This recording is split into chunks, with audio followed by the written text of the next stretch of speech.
Behemoth Titan is one of the best for DPS. Now, in all honesty, any character can achieve this, and it's mainly just the mods playing into the specific build, but Titans do make it very easy to proc those mods compared to other characters. With this setup, you're pretty much going to always have a plus 50% damage decrease 24/7, and the ability to add clear and be very defensive as well. Overall, it is a very good build for both normal and in-game content, and with Arc getting nerfed next season and Stasis actually receiving some buffs, I think this could actually become one of the best Titan builds in the game. All right, so just jump right into it. I'm actually going to go over stuff a little different than how I normally do it. I'm going to kind of go over the mods first since they matter the most with this build. Then I'll kind of jump around and show you all what I like to run to just amplify that. But the first thing we do need to go over is the aspect Tectonic Harvest. This is shattering a stasis crystal creates a stasis shard. This shard grants melee energy when picked up by you or your allies. So this aspect alone right here is what makes the Titan extremely good for keeping your high DPS up, because all you have to do is shatter a stasis crystal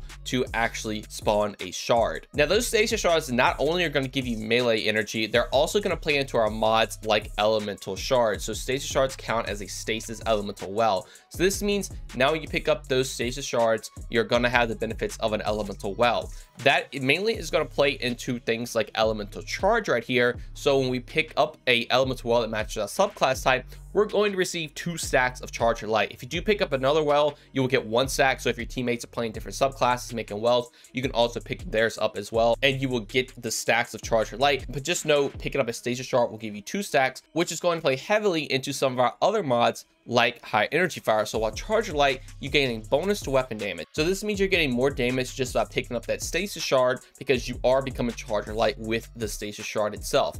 Now, if you remember, it does count as an elemental well. So that means we're also going to be taking Phantomite. So picking up an elemental well that matches your subclass type will grant another weapon damage bonus. Phantomite and High Energy Fire do actually stack, and it's going to give you a plus 50% damage bonus to your stasis weapons. Now, I also do personally like to run a elemental time dilation. This is going to give you more time for your elemental well mods that have timers. So my Phantomite normally is a 10-second timer. This will actually buff it to 13 seconds, which just means you can have more damage and have more time to pick up another shard. So you might be asking yourself, well, Rets, this is obviously playing into your stasis shards a lot, and this is the part of the video where I want to go over just how easy it is to spawn on the Titan. Obviously, we've already went over Tectonic Harvest. When you shatter that stasis crystal, you spawn a shard, but you can run things like a glacier grenade. So you can throw the glacier down, you can break a crystal, it will spawn a shard, and then you will easily get that damage bonus. So before a fight, you can throw a grenade down, shoot it, get a stasis shard, and now you have plus 50% more damage for DPS phase.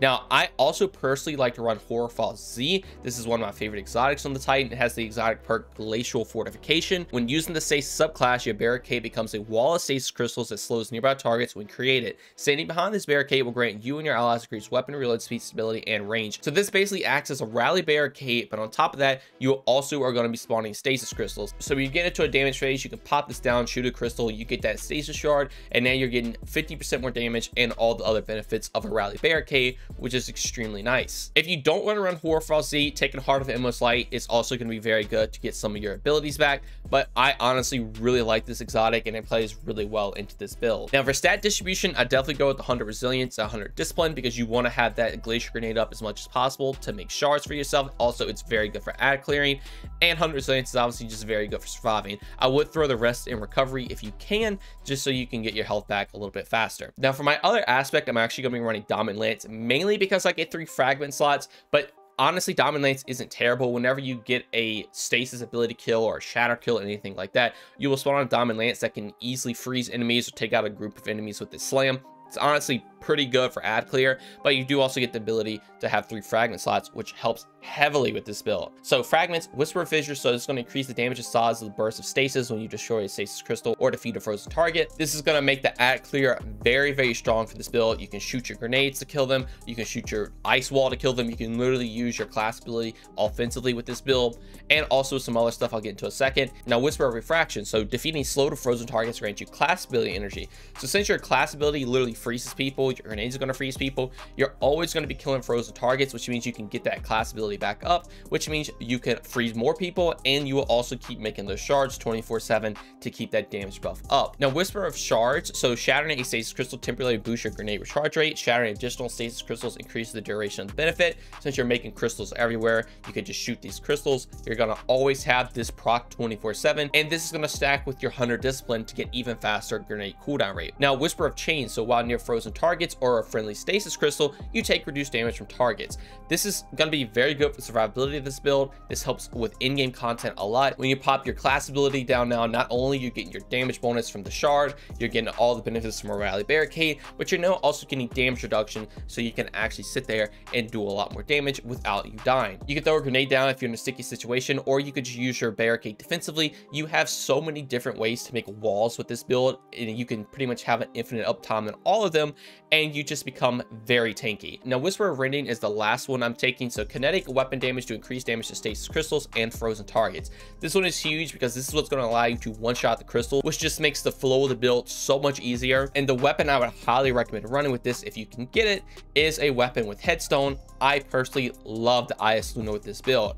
Outlaw headstone, you get a headshot, you get more reload speed. Headstone's making a stasis crystal. Once that stasis crystal is made, that means you can now one-shot it with Whisper of Rending. You're getting the grenade cooldown to get even more grenades to throw, and that shard that you shoot is going to have an increased AoE, which basically makes this gun have Firefly because it is ridiculous. You're also going to be able to spawn stasis shards with headstone itself to keep that 50% damage uptime. So you're going to have a crazy amount of damage with this gun, which makes it really easy to get those one-shots, and you can just keep the flow of this build going over and over. Now, power weapons obviously would change with whatever's meta, but right now linear fusions are the go-to. So Reed's Regret with triple tap firing line. So now with that 50% increased damage, and then obviously with something like firing line, which is any other damage perk, your stasis power weapons are just going to do a crazy amount of damage, and just be able to look out for whatever is meta in the current season, and you can swap your power weapon up as long as it's stasis. Now, I do also like to run Lord of Wolves. You can swap this out for whatever you want to run, but Lord of Wolves is crazy high DPS right now. And yes, this isn't stasis, but you still will be taking advantage of higher energy fire, which means this is just going to do more damage, which is very, very nice. It makes it really easy to just take out tankier targets up close. Now, that was a lot of information. So just as a recap, we're basically just trying to spawn as many stasis crystals as possible with things like our Glacier Grenade, our hoarfrost-z, and our Headstone perk. When we destroy those crystals, we're going to spawn stasis shards, which are going to help out with all of our mods, which is going to give us a 50% damage increase. Since I'm running Diamond Lance, if we do kill things with stasis, we will spawn Diamond Lances to help us freeze and act clear even more. This is also giving us additional for 3 fragment slots, which means we can easily shoot our stasis crystals that are going to give us more cooldown rate. We're going to get even bigger explosions for act clear. When we kill those stasis targets that are frozen, we get more class ability energy to spawn even more stasis crystals, and we're also going to get damage reduction whenever we're near stasis crystals, which will be all the time because of these 2 fragments right here, and we can just tank even more damage. Running 100 resilience and 100 discipline is the go-to to get as much damage reduction as possible and even more grenade cooldown rate. Now, I do have a couple extra mods I want to go over really quick, and that is things like harmonic siphon. So whenever I get a rapid weapon final blow with a gun that matches my subclass type, I'll spawn an orb of power. Since IS Luna is stasis, it will proc Behemoth, and if I'm not mistaken, headstone kills will also actually proc harmonic siphon. So if you get a bunch of kills with the headstone perk, you will also get an orb of power. To take advantage of those orbs, I do like to run recuperation to help the survivability of the build. Obviously, you get a lot of damage reduction, so if you're making orbs to get that health back, it's gonna be nice. And also to have an innervation just to get some grenade energy back. If you want to run double recuperation, you totally could do that to help with survivability a lot more, but I just like to run 2 separate ones just so I get some health and grenade energy back, so I can throw more walls up if I need them. Then finally, I do run double bomber since I do get my class ability back a lot, just so I can proc some more grenade energy. If you want to change this to a stasis bond and run double utility kickstart so you can make sure you always get your rally barricade back, you could definitely do that, but honestly, it already charges fast anyway with everything else in the build. I think running double bomber is more efficient, so you can just always make sure you have a grenade up as well as the class ability. And then for the rest of it, I just have some ammo finders, whatever heavy I'm running, some resist mods, and a hand cannon loader to help out with IS Luna. And I would make sure to keep a champion mod available so you can obviously take this into in-game content and stun champions. And then finally, the last thing I want to talk about is the Behemoth Super, Glacial Quake. This super is not bad, but it's obviously not the best super in the game. It is definitely way better for ad clear, but the thing you can do with this is honestly use it in a defensive way. If you're ever in a tight situation, just being able to spawn crystals everywhere,